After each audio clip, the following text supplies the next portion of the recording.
Redknapp's stint on I'm a Celebrity lasted much longer than he expected and brought him a new level of fame. He reveals all in the second part of our exclusive extract from his book When Harry Met Sandra. I had never seen an episode of I'm a Celebrity before going on in 2018, not one single minute of it. The only things I watch on TV are the news, Sky Sports and the racing. But Sandra was a fan of the show, and when I was offered the chance to go in, was quick to fill me in on how it all works. I was sure I would only be in the jungle for a few days. I told myself I would be one of the first to get voted out, then me and Sandra could have a bit of time relaxing in the sun and seeing the sights. That was the plan. I had been in the jungle for almost 3 weeks when I was called up to the Bush Telegraph. Suddenly I feared the worst. Sandra had sepsis just weeks before I flew out to Australia, and I only went into the jungle on the condition she was well enough.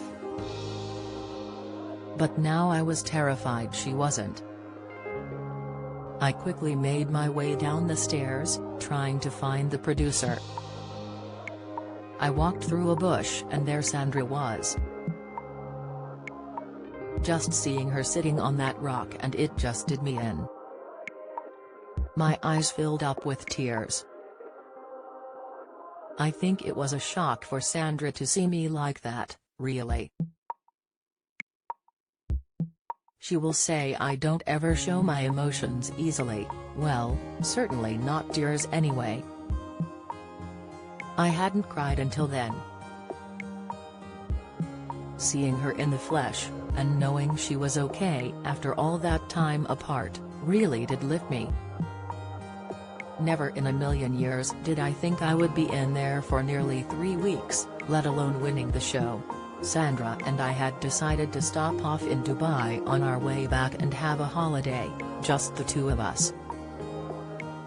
On our first night, we booked into a steak restaurant that we love.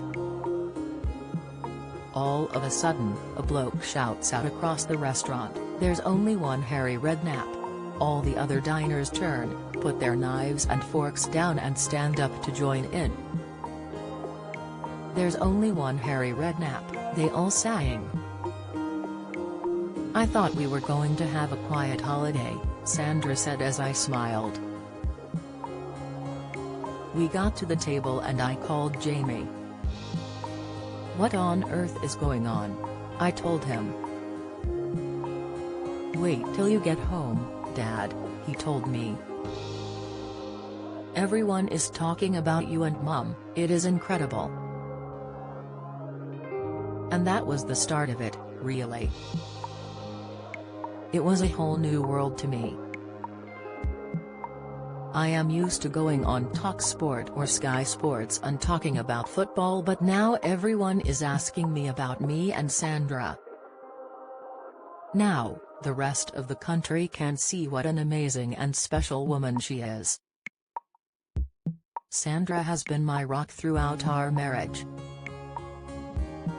She has been there to pick up the pieces when I have felt broken, she knows what to say at the right time, she's been there for me at my lowest.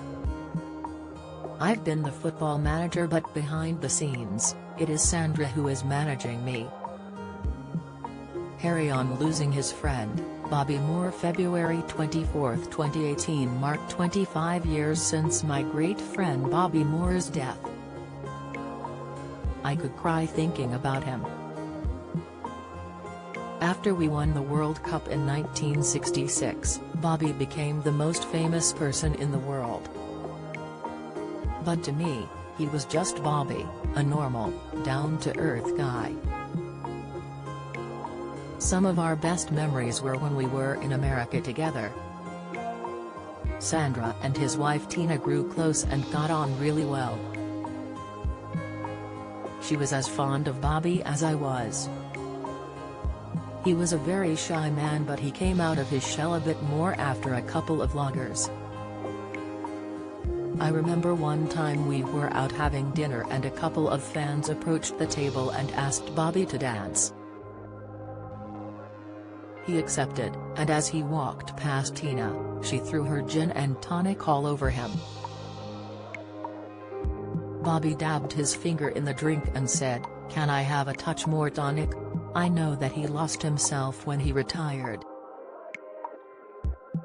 He lived and breathed football, and then when he grew too old for the game, no one wanted to give him a job. Bobby fell into a depression and I saw him at some low points.